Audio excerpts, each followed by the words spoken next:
The kidnapping of a child is every parent's worst nightmare. Yet too many moms and dads have experienced this nightmare across America. Too many have suffered.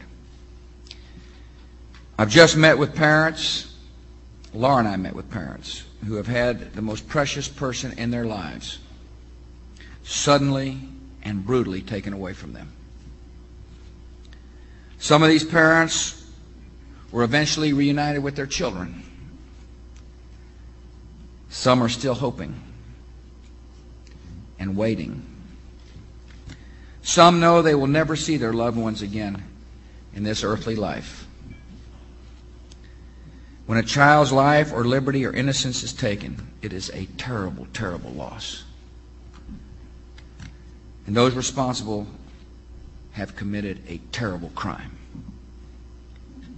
Our society has a duty, a solemn duty, to shield children from exploitation and danger. At this conference, we are discussing the steps that parents and community leaders and law enforcement can take to prevent such tragedies. I want to thank the Justice Department's Office of Juvenile Justice and Delinquency Prevention and the National Center for Missing and Exploited Children for helping organize this important and vital meeting. And I want to thank you all for coming. I appreciate the senior members of my administration who are leading the sessions at today's conference. I thank our Secretary of State Colin Powell, the Attorney General John Ashcroft, Secretary Tommy Thompson, Secretary Rod Page. Appreciate the Director of the FBI, Bob Mueller, for coming, and I want to thank the Commissioner Robert Bonner of the U.S. Customs. I know there's a lot of members of Congress who are here. I see the great Senator from Texas, Kay Bailey Hutchison, is here, as well as other members of Congress. Thank you all for coming. Thank you for taking this issue seriously, and thanks for joining with a lot of concerned citizens. I appreciate so very much the National Center for Missing and Exploited Children. They do a really good job for America. I want to thank Ernie Allen and Carol.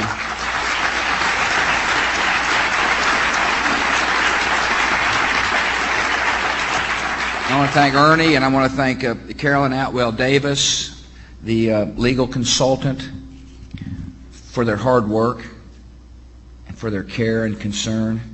I also want to thank Margaret Spellings, who's Assistant to the President for Domestic Policy, for moderating this conference. And of course, I got to say something about John Walsh, TV star, but he's a guy who cares deeply about our country, about the safety of our citizens. And John, thank you for the service you do on behalf of the American people.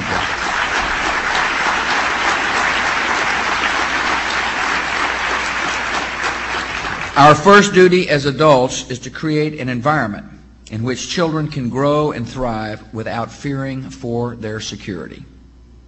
That's what we've got to do. Because children are so vulnerable, they need the care of adults. Because they're so vulnerable, those who are cruel and predatory often target our children. We see the dangers to our children in the cases of abduction, many of which are known to us all.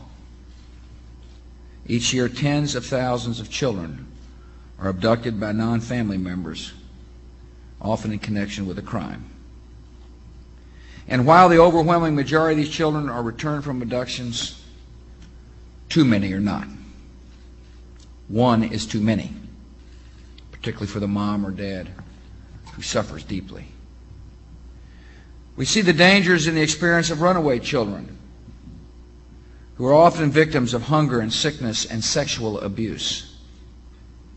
Every year, assaults and illness and suicide takes the lives of about 5,000 runaways.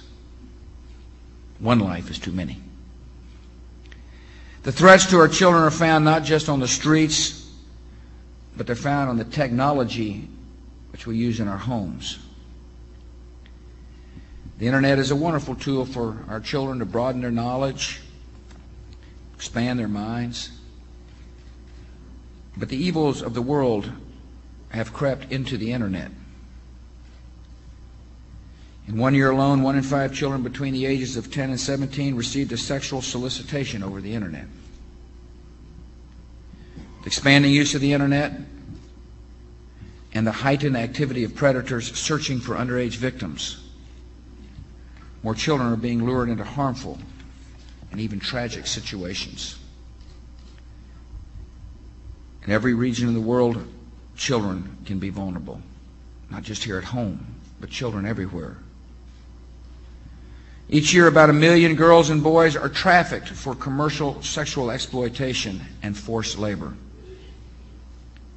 Such trafficking is nothing less than a modern form of slavery, an unspeakable and unforgivable crime against the most vulnerable members of the global society. All these dangers put children at risk. All these dangers demand action to protect our children from harm. The Justice Department has made the prevention and investigation of child abductions a major priority. We're providing state and local authorities with access to fingerprint records, and forensic experts, and training on missing children cases. We want the local authorities to have the best available technologies and skills in order to respond quickly. The Department sponsors a 24-hour hotline for reporting missing children, which is operated by the National Center for Missing and Exploited Children. We're waging a nationwide effort to prevent use of the internet to sexually exploit children. We're seeking to almost double the funding for the Internet Crimes Against Children task forces, which will help state and local authorities enforce laws against child pornography and exploitation. We're vigorously prosecuting those who prey on our children. We need to send a clear message. If you prey on our children, there will be serious, severe consequences.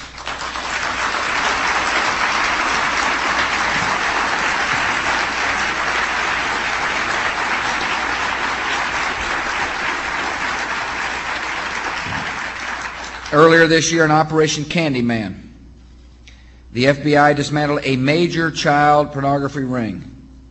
They made more than 100 arrests. Pleased that the House of Representatives passed the Child Obscenity and Pornography Prevention Act this year to revise and strengthen our pornography laws. The Senate needs to work with the House to get legislation done before they go home. We need to do everything we can to protect our children from the evils of pornography.